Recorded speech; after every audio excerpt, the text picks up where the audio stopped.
नमस्कार. या ठिकाणी आपण पाहणार आहोत जिल्हाधिकारी कार्यालयामध्ये आपल्या वरिष्ठ अधिकाऱ्यांनी ज्यावेळेस एखादं पत्र स्वाक्षरी केलं असतं आणि ते आपल्याला बाहेरच्या कार्यालयांना पाठवायचं. बाहेरचे कार्यालय असे ज्या ठिकाणी ई ऑफिस प्रणाली कार्यरत आहे आणि ई ऑफिस प्रणाली कार्यरत नाही, अशा दोन्ही ठिकाणी आपण पत्र कसं पाठवायचं हे पाहणार आहोत. तर सर्वप्रथम आपण इनबॉक्स ओपन करणार आहोत. इनबॉक्स मध्ये जे पत्र आहे ते आपल्याला इथे उजव्या साईडला दिसणार आहे. साइंड आहे याचा अर्थ ते पत्रावर स्वाक्षरी झालेली आहे. आपण तो काय करणार आहे, ड्राफ्ट ओपन करणार आहे. साइन झालेला ड्राफ्ट ओपन केल्यानंतर इथे इनिशिएट डिस्पॅच नावाचं आपल्याला बटन पाहायला भेटतं. तर आपण त्या बटनाला काय करणार आहे, क्लिक करणार आहे. क्लिक केल्यानंतर आपल्याला ऍड रिसिप्ट हे एक ऑप्शन दिसतंय. ऍड रिसिप्टंट्स म्हणजे काय करणार आहेत, आपण ज्यांना आपल्याला पत्र पाठवायचे त्यांची डिटेल्स इथे आपण ऍड करणार आहे. आता यामध्ये दोन प्रकारे आपण पत्र पाठवू शकतो. एक तर जे कार्यालय किंवा नागरिक असतील जे ई ऑफिस प्रणालीवर कार्यरत नाहीये, अशांना आपण पत्र कसं पाठवायचं ते पहिले पाहूया. मग अशांना आपण काय करणार आहोत, ऍड रिसिपंटला क्लिक करणार आहोत. त्यामध्ये पब्लिक नावाचं एक ऑप्शन आहे, त्याला सिलेक्ट करणार आहे. आता कार्यालय ज्यांच्याकडे ई ऑफिस नाही, ते प्रणाली सुरू नाही, अशांनी काय करायचं, पब्लिकला क्लिक करायचं. मग त्या कार्यालयाच्या प्रमुखाचं नाव टाकायचं इथे किंवा त्यांचं डिझिग्नेशन टाकायचं आहे, कार्यालयाचा पत्ता टाकायचा आहे.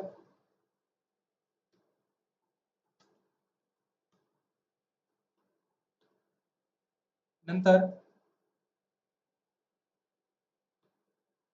ज्या गोष्टी मॅन्डेटरी आहेत त्या भरायच्या, बाकी नाही भरल्या तरी चालतील. हे केल्यानंतर आपण काय करणार आहोत, ऍड नावाचं बटन आहे याला क्लिक करणार. ऍड बटनाला क्लिक केल्यानंतर आपल्याला इथे रिसिपंट ऍड झालेलं दिसेल. आता आपल्याला समजा कार्यालयाच्या ऐवजी नागरिकाला पाठवायचं, तर आपण काय करणार आहे, सेम ऍड रिसिपंटला क्लिक करणार आहे, पब्लिक व्ह्यूअर्स ठेवणार आहे, नागरिकाचं नाव टाकणार आहे. तिथे नागरिकांना डिझिग्नेशन असेल नसेल त्याच्यामुळे आपण त्याच्या भानगडीत नाही पडणार, तिथे टाकणार नाहीत काहीच. नागरिकाचा पूर्ण पत्ता टाकणार आहेत आपण इथे जो आहे तो त्याचा. त्यानंतर आवश्यक असणाऱ्या मॅन्डेटरी फील्ड भरणार आहोत. नागरिकाचा मोबाईल नंबर असेल तर आपण नमूद करणार आहोत, नसेल तर काही अडचण नाही. पण स्टार मार्क ज्या फील्ड आहेत त्या आपल्याला कंपल्सरी भरायच्या. स्टार मार्क मध्ये ऍड्रेस येईल, नाव येईल किंवा डिझिग्नेशन, ह्या ज्या गोष्टी आहेत त्या आपल्याला भरायच्या. नंतर आपण इथे ऍड बटनावर क्लिक करणार. ऍड बटनाला क्लिक केल्यानंतर रिसिपंट मध्ये आपल्याला दोन गोष्टी दिसत आहेत. एक, ज्या कार्यालयामध्ये ई ऑफिस प्रणाली कार्यरत नाही अशांना आपण पत्र कसं पाठवायचंय ते पाहिलंय, आणि दुसरं म्हणजे नागरिकांना पत्र पाठवायचंय. तर दोन्ही पण आपण पाहिलेलं आहे. पब्लिक च्या अंडर हे आपल्याला पाहायला भेटणार आहेत रिसिपंट डिटेल्स मध्ये. आणि आता आपल्याला समजा अशा अशा कार्यालयाला पत्र पाठवायचे ज्या कार्यालयामध्ये ई ऑफिस प्रणाली कार्यरत आहे, तर अशा वेळेस आपण काय करणार आहोत, तर ऍड रिसिपंटला क्लिक करणार आहोत आणि इथे कार्यालयाचा प्रकार इंट्रा ई ऑफिस म्हणजे आपलं महा ई ऑफिसच्या पोर्टलवरच जे कार्यालय कार्यरत आहे इथे आपल्याला पाहायला भेटतील हे. आणि इंटर ई ऑफिस मध्ये वेगवेगळे प्रकार आहेत. जे की मंत्रालयाला जर पाठवायचं असेल तर आपण एम एच सेकला सिलेक्ट करणार आहे. पोलीस विभागांना पाठवायचं असेल तर एम एच पोलीस सिलेक्ट करणार आहेत. अमरावती डिव्हिजनच्या कार्यालयांना पाठवायचं असेल तर अमरावती EMI ला सिलेक्ट करणार आहे. नंतर NRHM म्हणजे हेल्थ डिपार्टमेंटच्या रिलेटेड असेल तर NRHM ला सिलेक्ट करणार आहोत. तर आपल्याला समजा पत्र पाठवायचं आपल्याच इथल्या जवळच्या कार्यालयाला. समजा आपल्याला पत्र पाठवायचं आहे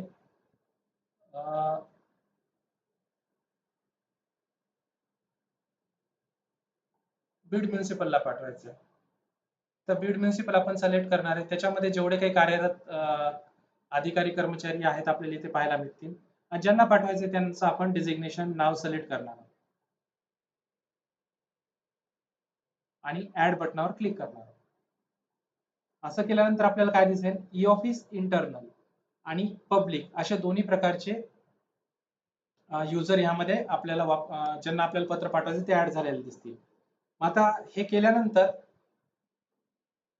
ज्यावेळेस आपल्याला एखाद्या कार्यालयाला किंवा नागरिकाला जिथे ई ऑफिस प्रणाली कार्यरत नाही अशा ठिकाणी पत्र पाठवायचं, त्या ठिकाणी CRU किंवा सेल्फ नावाचा एक टॅब तुम्हाला ऍक्टिव्हेट झालेला दिसेल. पण ज्यावेळेस आपल्याला ई ऑफिस मधल्याच एखाद्या कार्यालयाला किंवा अधिकारी कर्मचाऱ्यांना पत्र पाठवायचं त्यावेळेस हा टॅब अवेलेबल होत नाही. याचा अर्थ असा आहे की आपण स्वतः डिस्पॅच करतोय त्या ठिकाणी. आणि पब्लिक साठी आपल्याला दोन ऑप्शन पर्याय आहेत, एक तर स्वतः डिस्पॅच करता येणार आहे किंवा CRU म्हणजे सेंट्रल रिसिप्ट युनिट मार्फत आपल्याला डिस्पॅच करता येणार आहे. ज्यावेळेस आपण CRU ला सिलेक्ट करू त्यावेळेस आपल्याला काही इथं विचारणं पाहायला भेटेल. CRU मध्ये जे काही कर्मचारी कार्यरत आहेत त्यांचे नाव आपल्याला पाहायला भेटतील. तर CRU मध्ये समजा राहुल भोंडवे आहे, मनीषा गार्गे आहेत, लता काळे आहेत.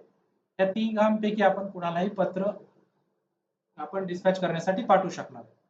तर समजा आपण राहुल भोंडवेला सिलेक्ट केलं, डिलिव्हरी मोड आपण कसं पाठवायचं इथं नमूद करूया, बाय पोस्ट पाठवायचं समजा आणि ओके केलं. ठीक आहे.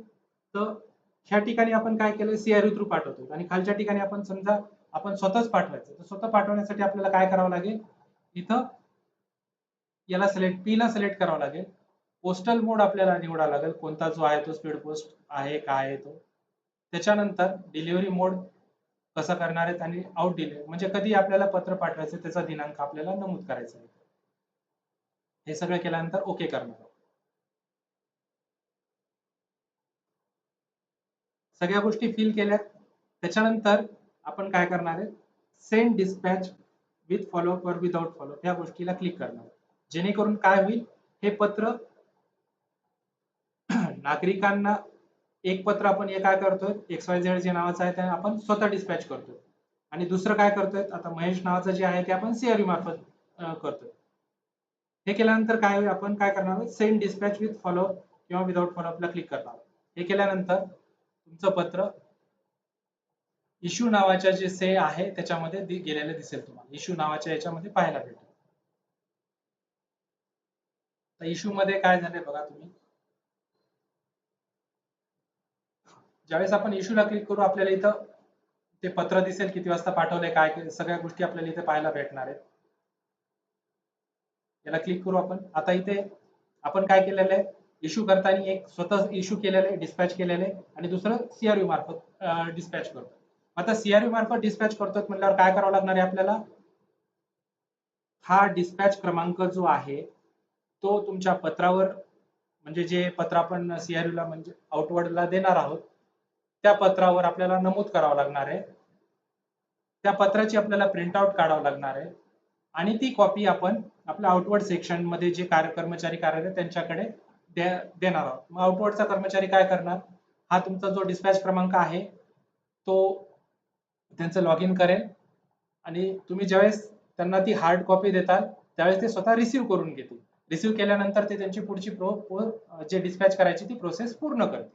अशा प्रकारे आपण काय करणार आहोत, आपल्या कार्यालयामार्फत एखादे पत्र इश्यू झाल्यानंतर ते कशा प्रकारे डिस्पॅच करायचं आहे ते पाहिलं. याच्यामध्ये दोन्ही मोड आहेत.